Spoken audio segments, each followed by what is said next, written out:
Magandang araw mga lods, ayan. At umakyat tayo sa ating halamanan sa bubong. Ayan.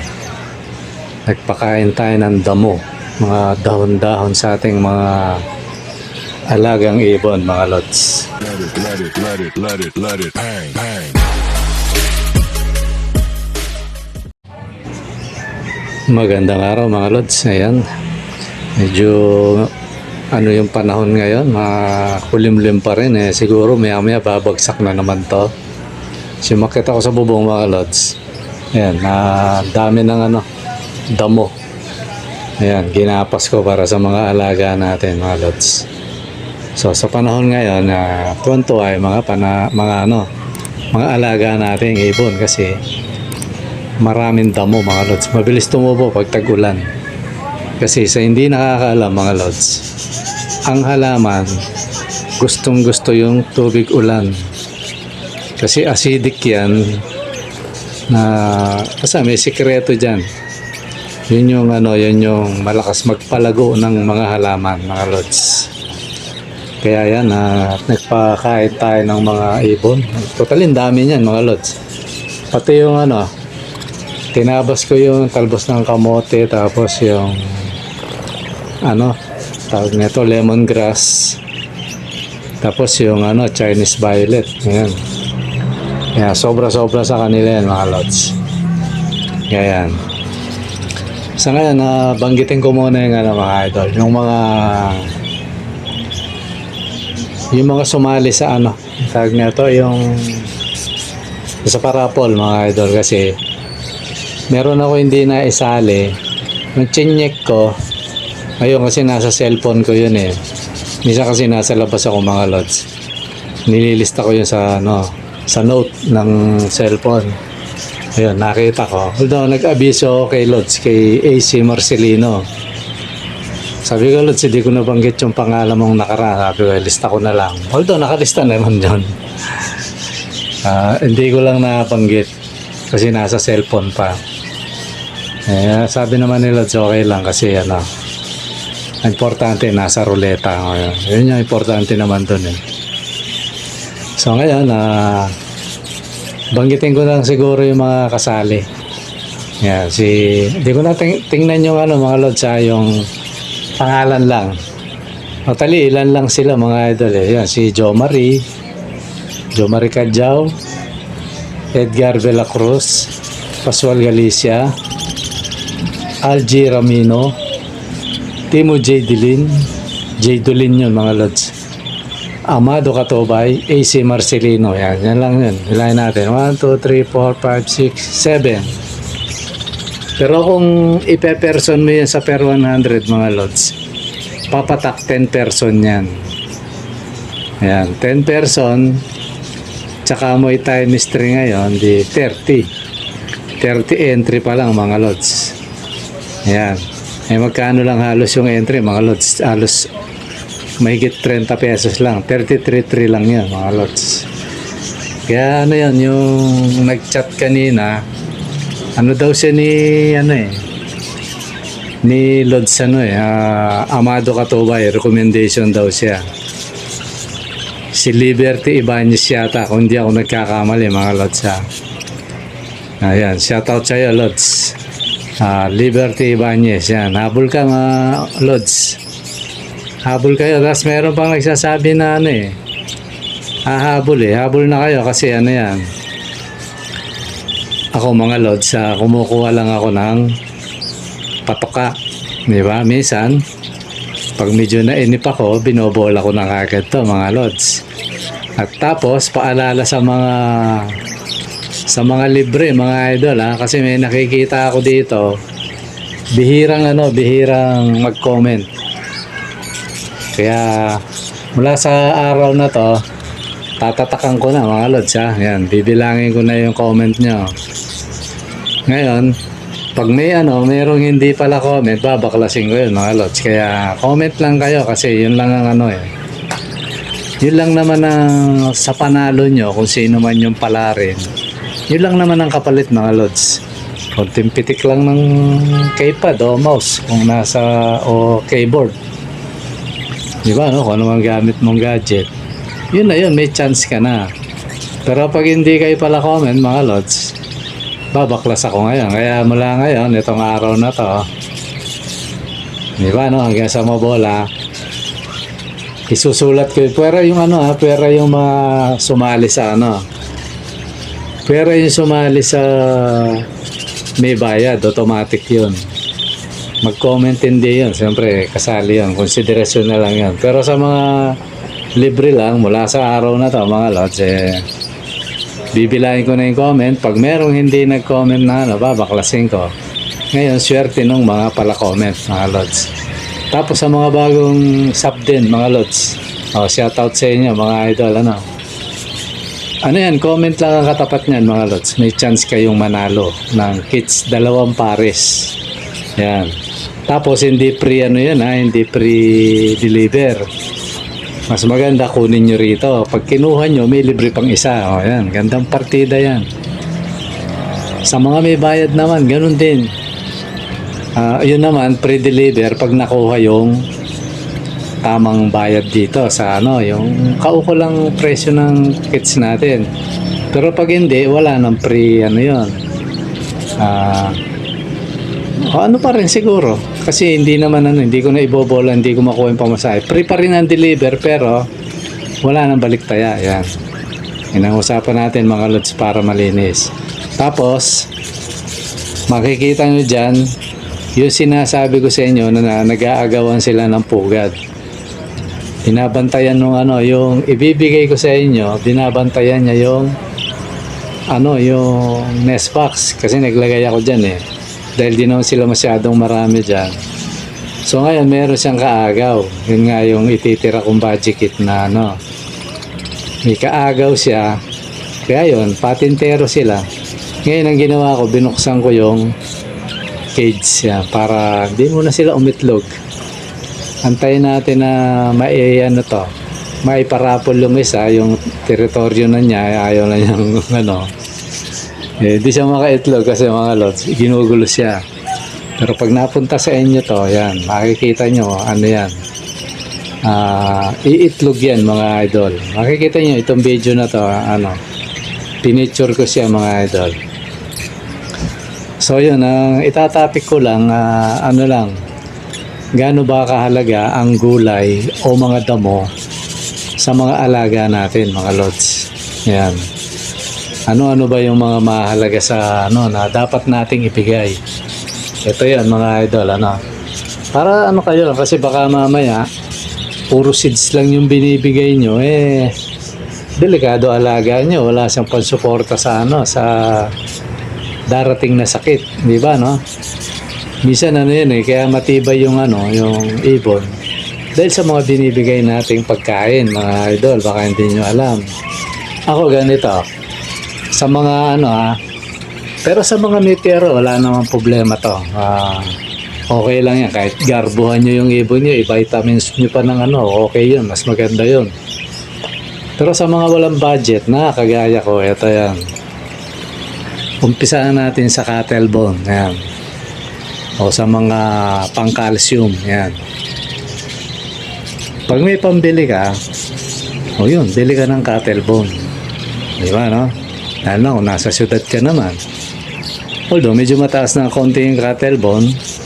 Pag walang cattle bone, para magkaroon ng calcium yung alaga mo, kahit mineral black, piliin mo na lang yung ano, yung branded siguro, kasi pag hindi branded, wala nakakalumpor yung kalat, kagaya ng ano parang ano lang parang puro calciumay lang yata, o kung ano pa man yung ano ginagamit sa pangmasilya kasi yan pwedeng boral, calciumay, patching compound, ano pa ba yung isa ngayon, skim coat, yan, marami yan pwede pa nga ano yung skim coat. Tapos meron pa gypsum putty, yan, pwede yan patigasin lang Pero ito, mga lods, kung hindi nyo alam ang timpla, huwag nyo gagayahin kasi useless. Para yung mga binibenta ngayon na alam ko, parang wala na Hindi na totoo na parang hindi totoong may calcium kasi meron yung alaga ako na lumpo. Di ba, no? Ibig sabihin, nagkulang ng calcium. Di ba, no? Kaya, pili na lang kayo yung ano siguro. Hindi natin inaatake yung ano, yung sinasabi ko yung mga gumagaya, pinepeke, yan. Yun yung tinatarget nating ano. Pero may mga brand naman talaga, bili kayo, yan. Para magka-calcium yung alaga natin. Pampatibay ng buto. Yan, mga tuhod nila. Para hindi madaling mapilay o kung ano pa man, malumpo. Tapos, sa itlog din nila para may calcium kasi kailangan sa itlog yan. So, yan. O, yan. Cattle bone. Mamili na kayo. Cattle bone o calcium. Yan. Tapos, pag wala talaga, mga lods, itlog. Yung balat ng itlog. Yan. Ngayon, kung gusto nyo, pati itlog, ibigay nyo. Mas maganda. Kasi yun naman talaga kailangan. Kaya lang, kung mahirap lang tayo, siyempre, sayang naman yung itlog. Ako, mga lods, ang ginagawa ko kasi mahilig ako sa itlog, mga lods, eh. Kasi, hindi ako masaya pag hindi ako kumain ng itlog sa loob ng 1 linggo kasi may benefits na maganda yan sa katawan. Research nyo na lang kung bakit yan. Tapos, yung balat, walang sayang. Nung wala pa akong ibon, dati, matagal na, maghahalaman pa lang ako, dinudurog ko yan, nilalagay ko sa halaman. Yan, maganda yan, pampaugat naman yan, mga lods. Pero sa ibon, sa calcium yan. Kahit sa manok, yun ang binibigay ko eh. Kaya lang yung manok ko, niluto ko na yung mga itlog niya. Ang dami, akala ko 12 lang. 15 pala yung itlog. Although, 2 sila ron. Sabay na silang nangingitlog. Kung naalis ko kasi kinakain nila. Tapos kung kailan nilaga ako, tsaka naman naglimlim. Pambihirang manok yan, no? Yung nanay yun kasi mag-ina to eh. Parehas na umiitlog. Yung isa umiitlog sa ibabaw ng kulungan. Ito naman doon sa mismong kulungan nila na may pugat. Nung nailaga ako na, sabi ko masisira to eh. Nailaga ako. At saka naman naglimlim. Sabi ko, bihira talaga. Pero okay lang kasi wala talaga tayong pwesto, mga lods eh. Lagi ko nga nililinis to kasi siyempre ang manok, malaki ang ipot niyan. Kahit sabi yung sirama lang yung mga yan, ang ipot niyan mas malaki kesa sa ipot ng ibon. Kaya, although maganda sa halaman ko yun. Kaya matataba yung halaman. So yun mga lods, balik tayo dun sa kailangan ng ibon natin. Eh di yun nga, pang calcium, yun na yun ang nabanggit ko. So ano pa, kung talagang wala kang budget, ito kasi tayo naman sa ang tema natin sa walang budget, yan, damo. Kung nasa probinsya ka, hindi mo problema. Kasi sa probinsya, maraming tanim dyan eh. Hindi mo kailangan magpaso-paso. Kung may bakuran ka. Ay, mga tumutubong damo lang yun. Kaya lumabas ka lang sa may bukid. Yan, maraming damo na pupwede na pagkain. Ako kung kalooban pa ng Diyos makauwi kami, naiisip ko nga, kasi mga bayaw ko rito, may mga taniman eh. Lalo pag nag-harvest ng mais, o kaya yung mga, basta marami. Mga mais, kamote, yan, pwede sa yan. Pero sa kamote, mga lot, silagan nyo. Pwedeng hilaw yan, pero pinaka the best ilagan nyo. Kahit medyo half cook, yan, pwede sa ibon yan.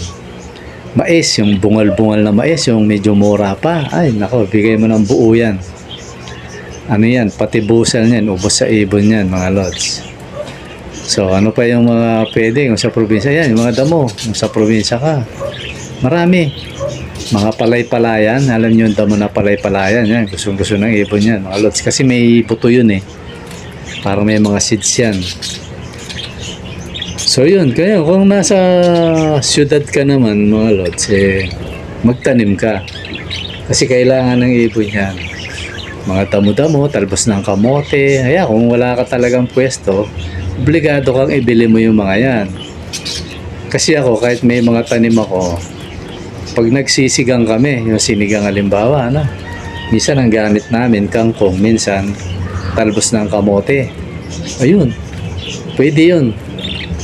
Mga repolyo, yan, mga, di ba, meron sa repolyo na hindi naman natin na sinasama pa. Yun, yung pinakabusal. Pwede sa ibon yun, mga lods. Mga balat ng carrots. Mga pinagbalatan, kinakain nila yun, mga gabi, mga balat. Huwag lang yung mga lods sa sibuyas, bawang yan, bawal yan. Yan yung pinakadelikado sa ibon, yung sibuyas, bawang. Toxic sa kanila yan, huwag lang yun. So marami, kaya kailangan ng ibon natin, pinapagulay din natin o pinapagdamo.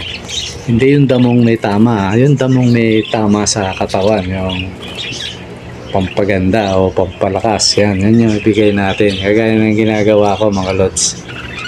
Kasi yan ang ang gulay, pinakagulay nila yan yung damo. Totally, lahat naman ng gulay, damo yan Kahit sa tao, di ba, no? Pag hindi ka naggulay, malata ang katawan mo So, mas lalo yung ibon kasi yun talaga yung pagkain nila sa galaan o sa wild, mga lods. Lahat ng ibon, wala akong alam na ibon na hindi kumakain ng damo. Maliban lang sa mga carnivorous. Pero sa mga carnivorous, kumakain din yan, alam ko yan. So, yan, kailangan ng ibon natin, mga lods, yung damo. Gulay, yan.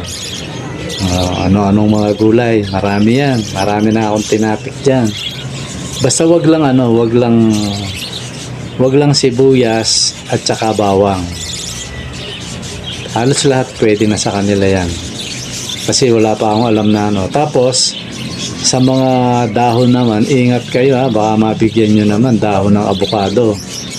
Toxic sa kanila yung mga lods. Toxic yun. Lahat ng parte ng avocado, magmula ugat hanggang bunga, lahat. Bawal yan. Kaya ingat lang kasi baka mamaya kita nyo gusto kasi matakaw yung mga ibon na yan Kahit anong dahon niya, pag binigay mo, kinakain nila Tinesting ko nga yung dahon ng bougainvillea, kinain nila kaya lang, ayoko naman kalbuhin yung bougainvillea ko kasi pinapaganda ko. Pero kinakain nila, mga lods. Hindi sila walang selan yung mga yan. Kaya kung nasa probinsya ka, mabibigyan mo ng magandang talaga yan, mga dahon, damo. Kaya ako nga Kaya lang, ang tagal pa talaga. Malaki-laki pa yung babayaran namin, nasa 100,000 pa. Matagal-tagal pa. Siguro itong taon na to, tapos yung susunod na taon, nagbabayad pa rin kami sa lupa. Susunod na taon, tsaka palang makakapag-ipon. Tagal-tagal pa talaga. Kaya, sana makapulot ako ng umitlog ng gintong gintong itlog ng parakit yan, mga lods. 1 piraso lang yun siguro. Hindi maliit yun. Pag yun lang, no? Sabihin mo sa uli, siguro mga 10 itlog na ginto, pwede. Joke lang yan, mga idol. Kasi talagang ninanasana natin na makauwi, pero wala tayong magawa. Mahirap tayo, mga lods. Kailangan natin magantay. Siguro kahit medyo malit na bahay muna.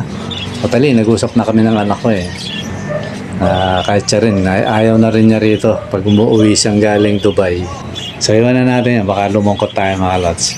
So yung dapat ibigay yan, calcium, at saka mga damo, gulay, mga lods. Yun yung dapat sa mga ibon natin, mga idol. Para laging masigla. Tsaka yung mga nagtatanong, idagdag ko dun sa nagtatanong sa akin na ayaw papulgar yung pangalan, na yung pampakinis ng yun. Isa rin yan, mga idol. Isa rin yung gulay, baka hindi nyo alam. Gusto nyo ng biblical. Kasi ako, mahilig akong sa Bible Sa Biblia, mga lods, nakasulat yan. Yung kay Daniel, yan. Basahin nyo na lang para ma-encourage kayo magbasa ng Biblia, Hanapin nyo kay Daniel. Yung sulat ni Daniel yata yun, kung di ako nagkakamali. Yung yung nakalagay doon yung pagkain ng hari. At saka yung sabi nga, subukin nyo kami, sabi niya. Basta sinubok sila Meron isang grupo, ang kinain, puro karne. Mga ng hari ito Tapos sa grupo ni Daniel, Yung propeta yata yun, kung ako nagkakamali. Ano naman, gulay. So, pagkaraan ng 10 araw, hindi ako nagkakamali mga lods ha. Matagal ko na rin hindi nababasa yan. Ayun, nung pagkaraan ng 10 araw, tiningnan ngayon kung sino yung mas maganda ang katawan, makisig, sabihin talagang makikita mo yung, kumbaga sa ibon yung ganda ng ibon. So, mas maganda yung kisig ng kumain ng gulay kesa yung mangangain ng karne, mga lods. Ayan. Kaya sa ibon, yun din ang sikreto mga idol. Yan, alam nyo na, isang sikreto. Na pag ang ibon mo, lagi mo pinapakain ng gulay, at least 2 beses sa isang linggo. Ngayon, kung gusto mo, 3 beses, basta konti-konti lang kasi baka magtae. Yan, iba't ibang gulay, pakain mo, kaya iba't ibang klaseng damo. Yun. Nakakaganda yun. Ang totoo niyan, pati yung balahibo nila, may kinalaman yun mga lods sa kulay. O, baka hindi nyo alam. May kinalaman ang kinakain yan. Kaya pag ang pinapakain natin, yung complete. Di ba, no? Yung iba kasi mamahalin. Pero tayo, yung mumurahin lang. Basta kumpleto siya kasi sa wild naman, ano naman yan eh. Ano yan, yun ang kalalabasan ng ibon mo, maganda. O yan pa yung isang sikreto mga idol. Kung bakit ang mga alaga ko parang ang kikintab nila, ang kikinis, di ba, no? Yun ang isang sikreto bukod sa wash out mga idol. Sa gulay, yan. Biblical yun mga idol na ano siya. O yan, at least may natutunan tayo. Matagal ko na inaano to na hindi ko lang siya ma-topic. Nakakalimutan ko siya. Pero ngayon, naalala ko. Biblical nga pala yun yung pagdating sa gulay. O sa ibon natin. Kasi gulay naman, damo yan eh. O yan, yung paladamo, kumbaga. Lalo na kung ang ipapakain mo dyan, mga gulay na kagaya ng mga mapepera. Iba-ibang gulay na iba't ibang kulay. May epekto yun sa kulay nila tsaka sa kinis mga lods. Sa balahibo. Okay, tanong nyo sa mga eksperto mga lods. Totoo yan. Totoo yan mga idol. At biblical pa siya.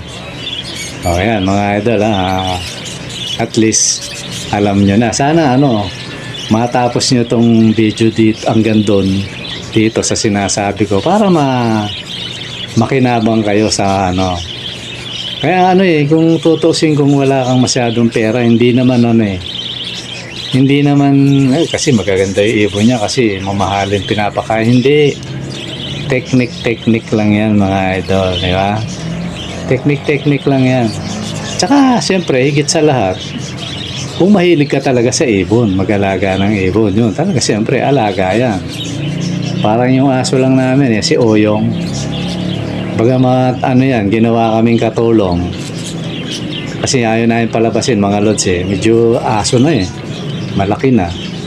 Ayun, ginagawa kami, tagadampot ng etyos niya, tagapunas ng ihi niya. Tapos take note mga lods, pag naligo yun, may shampoo. May shampoo siya. Mas mabango pa yung shampoo niya kaysa sa shampoo namin. Tapos pinapaliguan ni Commander yun, yun. Sabi nga ng magaling sa aso, hindi daw dapat yun yung 2 beses isang linggo. Kaya sabi nga kay Commander, dapat kahit 1 beses lang diba no? Kaya sa loob na 1 buwan, 6 na beses. Si Commander mahilig magpaligo ng aso. 2 beses yun sa 1 linggo. Nakita mo yung aso ko, walang hindi siya amoy aso mga idol. Mabango siya, mabango pa sa ulo ko mga idol. So parang ganon. Pag alaga siya, siyempre makinis ang niyan, di ba no? So yun mga idol. Yun yung topic natin ngayon at sana nakatulong sa inyo kahit konti mga idol.